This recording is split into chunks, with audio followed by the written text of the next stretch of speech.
Salut à tous et bienvenue dans cette nouvelle émission sur On Air. On parle de l'actualité et c'est avec au téléphone Jean-Pierre Bala. Bonsoir Jean-Pierre. Oui, bonsoir Magic, bonsoir à tous tes followers. Depuis le week-end dernier, il y a une actualité qui défraie la chronique, celle levée par le blogueur ou alors le lanceur d'alerte Zumanto, celle autour de Bruno Bidjan. Comment avez-vous perçu déjà l'annonce de cette actualité-là? De quelle actualité on parle? Celle sur Bruno Bidjan. Ah d'accord. Comment j'ai perçu l'actualité en ce qui concerne, entre guillemets, les rumeurs, voilà, les rumeurs divulguées ou diffusées par le lanceur d'alerte, entre guillemets encore, auquel vous faites allusion.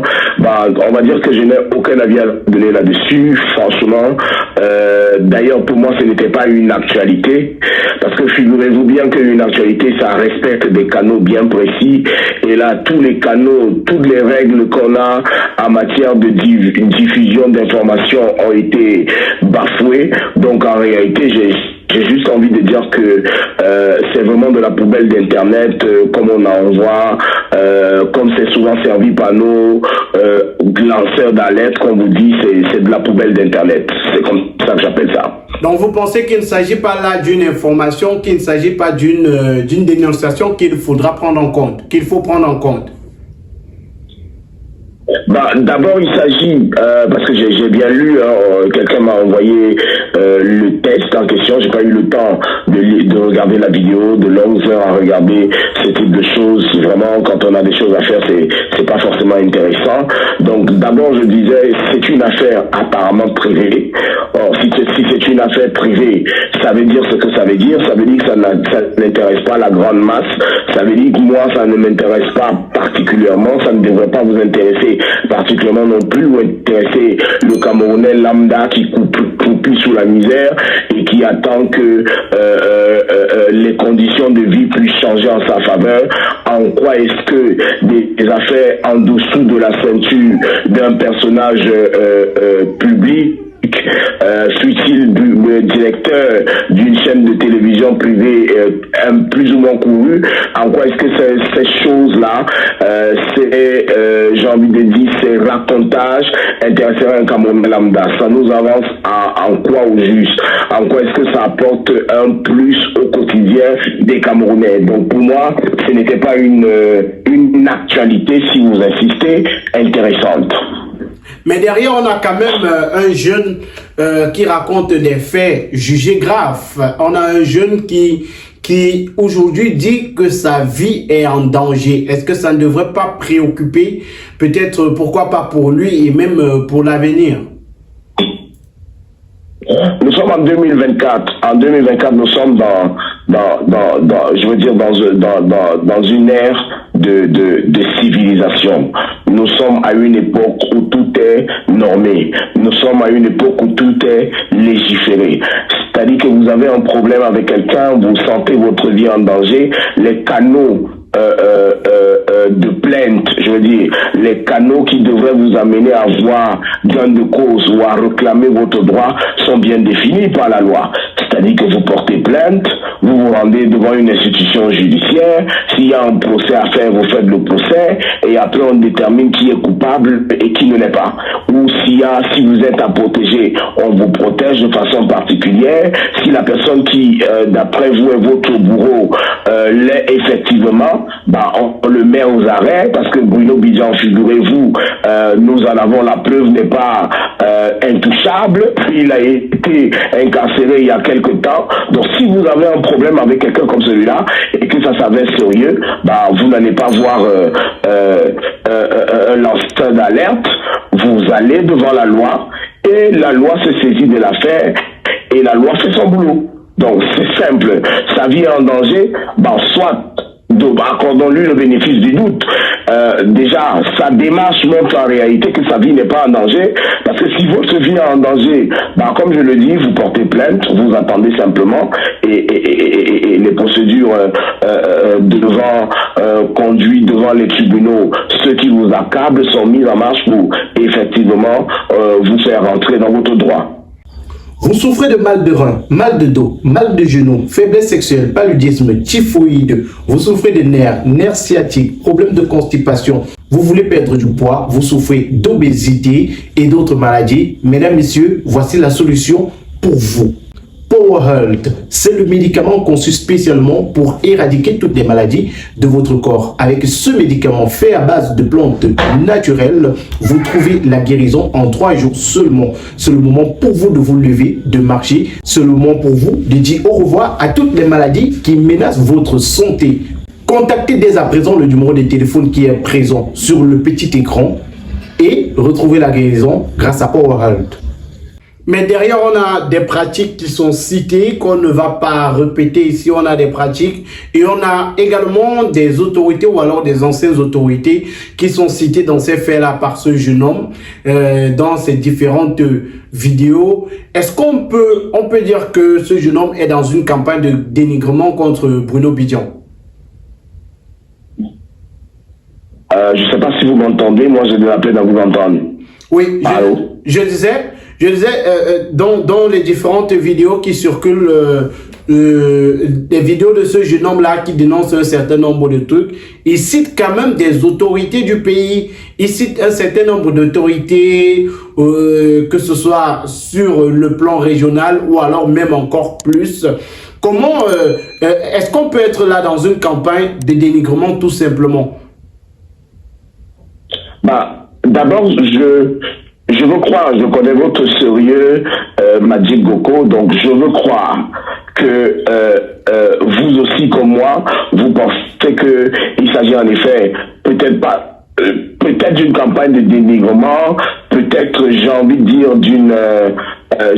d'un moment d'égarement, peut-être même ce sera un moment de folie. Il y a plein de choses qu'on pourrait attribuer à ce type d'acte. Parce que vous ne vous placez pas sur le réseau pour citer des noms, réseaux sociaux, pour citer des noms et dire qu'un tel a fait telle chose, un tel est coupable de telle autre chose. Et puis figurez-vous, Monsieur Madjingoko, je pense qu'à un moment, nous devons arrêter avec cette dictature bestiale des réseaux sociaux qu'il y a dans notre pays. Figurez-vous qu'aujourd'hui, il m'a dit quelqu'un peut s'asseoir dans sa chambre et à tort ou à raison envoyer une histoire qu'il a eue avec vous, un problème qu'il aurait eu avec vous à un lanceur d'alerte et le type publie sans même vous contacter pour vérifier si l'information est crédible ou pas. On est au Cameroun aujourd'hui en train de battre les records de bêtises sur les réseaux sociaux. C'est-à-dire qu'on a l'impression que ceux qui ont créé le méta, qui ont créé les réseaux sociaux, nous les ont envoyés sans nous donner, j'ai envie de dire, la notice, le manuel d'utilisation. Aujourd'hui, Facebook, Instagram, Twitter deviennent des coups de règlement de compte, ça devient des coups de sabotage, aucune information n'est vérifiée. J'ai bien regardé et il m'est arrivé d'aller sur la page de cet homme que vous qualifiez de lanceur d'alerte. Il lui est déjà arrivé de se tromper à plusieurs reprises, mais jamais il n'a présenté des excuses, jamais il n'a dit qu'il avait fait une erreur, jamais il ne contacte les gens contre qui on vient raconter des histoires. C'est suffisamment grave pour que finalement, je pense qu'on est aussi dans un pays de tolérance extrême, parce que sinon l'auteur de cette vidéo aurait déjà été interpellé et on lui aurait déjà demandé d'apporter des preuves de ses allégations. Mais c'est ça que je suis en train de dire, c'est parce qu'on laisse un gouvernement cybernétique, on laisse une dictature cybernétique animer les gens par la bêtise, animer les réseaux par des balivernes, et nous trouvons ça intéressant, et voilà, et c'est ce dans quoi la poubelle dans laquelle nous partageons tous en ce moment. Et vous avez ouvert là une porte, ça faisait partie, vous avez ouvert une porte, c'est celle autour de l'information diffusée sur les réseaux sociaux. Est-ce qu'on devait prendre avec des pincettes les informations qui sont relayées par ces influenceurs-là, notamment Zumonto, puisqu'on parle de lui, c'est lui qui a décidé de mettre au jour les vidéos de ce jeune homme-là, qui dénonce quand même, ou alors qui parle de certaines choses qui vont à l'encontre de Bruno Bidjon. Bah, au-delà de prendre les informations avec des pincettes, parce que finalement, à l'observation, comme le disait un grand auteur, la masse ne réfléchit pas. Mais c'est ça en fait, la masse ne réfléchit pas. C'est-à-dire que vous avez des gens qui se connectent du matin au soir, qui se nourrissent de fausses informations et qui, voilà, ont assiégé les réseaux sociaux au point de ne plus faire de filtre dans ce qu'ils reçoivent comme information, comme nouvelles. C'est ce type de personnes qu'on a aujourd'hui sur Internet. Au-delà d'appeler à la responsabilité des internautes, moi j'interpelle particulièrement les autorités camerounaises. Il faut une législation forte et dure en ce qui concerne les informations qui circulent sur Internet. Il faut vraiment que les autorités, que les pouvoirs publics prennent en main ce secteur-là. Sinon, on va arriver à une affaire qui va finalement nous conduire au chaos. Souvenez-vous de cette jeune dame, ex-membre, je ne vais pas la citer, cette défunte jeune dame, ex-membre d'un parti politique qu'on avait accusé de pratiques compliquées et qui finalement s'était retrouvée violée parce qu'elle s'était retrouvée au centre d'une affaire politico, j'ai envie de dire quoi, mais je ne trouve pas l'expression, s'était retrouvée au centre d'une affaire telle comme celle-là. Son image avait été salie, on l'avait accusé justement d'être actrice dans une vidéo d'un lanceur d'alerte où le lanceur d'alerte avait des rapports sexuels avec une de ses conquêtes et la jeune fille, son nom avait été cité comme ça pour lui faire du mal et finalement elle est décédée, on l'avait violée plus tard et puis elle avait été tuée.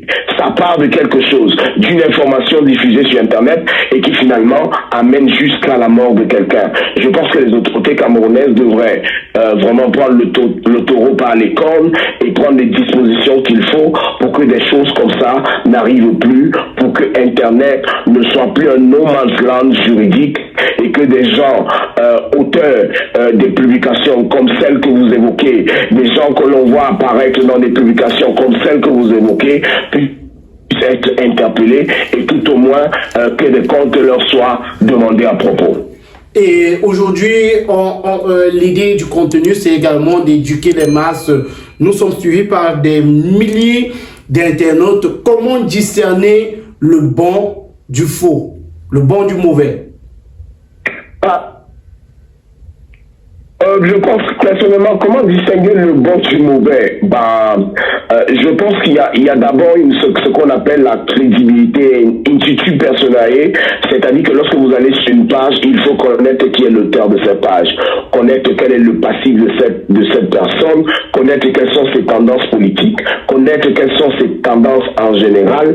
Ça vous permettra de savoir si oui ou non l'information diffusée par cet homme peut être crédible. On sait qu'aujourd'hui, il y a une bataille politico-ethnique qui a envahi les réseaux sociaux et dont les uns et les autres, en fonction de leur intérêt politique, en fonction de leurs intérêts ethniques, vont diffuser des informations en longueur de journée, soit pour discréditer une certaine partie, soit pour discréditer une certaine ethnie, soit pour se faire la guerre entre individus. Vraiment, il faut être capable de distinguer ce type de personnes et de se dire, bon, ok, d'accord, moi ce que je vais écouter, moi ce que je veux regarder, l'information, la source à laquelle je vais boire, c'est justement auprès de personnes bien formées, qui sont neutres, qui n'utilisent pas Internet à des fins mercantilistes, qui ne vont pas faire du chantage, qui ne font pas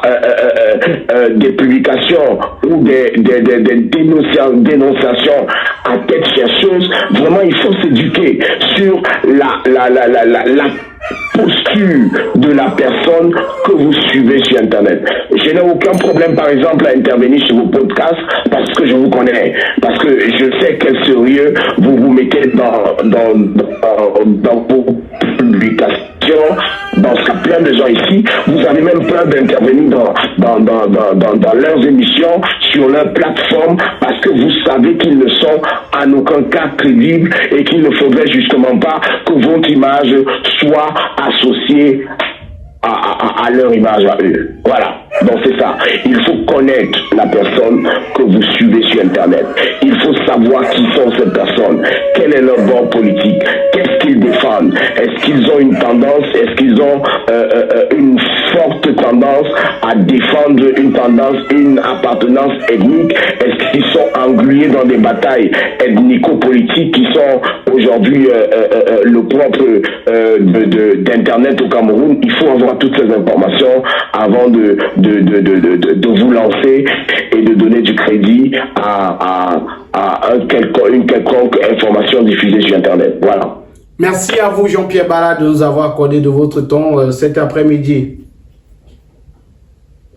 C'est moi qui vous remercie et puis beaucoup de courage à vous et bonne route à votre programme, votre plateforme. À très bientôt. Voilà. Merci à vous également d'avoir suivi le contenu. N'hésitez surtout pas à réagir en commentaire. Que pensez-vous de cette actualité? C'est en commentaire que vous réagissez. Likez la vidéo, partagez avec vos proches. Et si vous êtes nouveau sur la chaîne, abonnez-vous et cliquez sur la cloche de notification. À très bientôt pour une autre émission. Au revoir.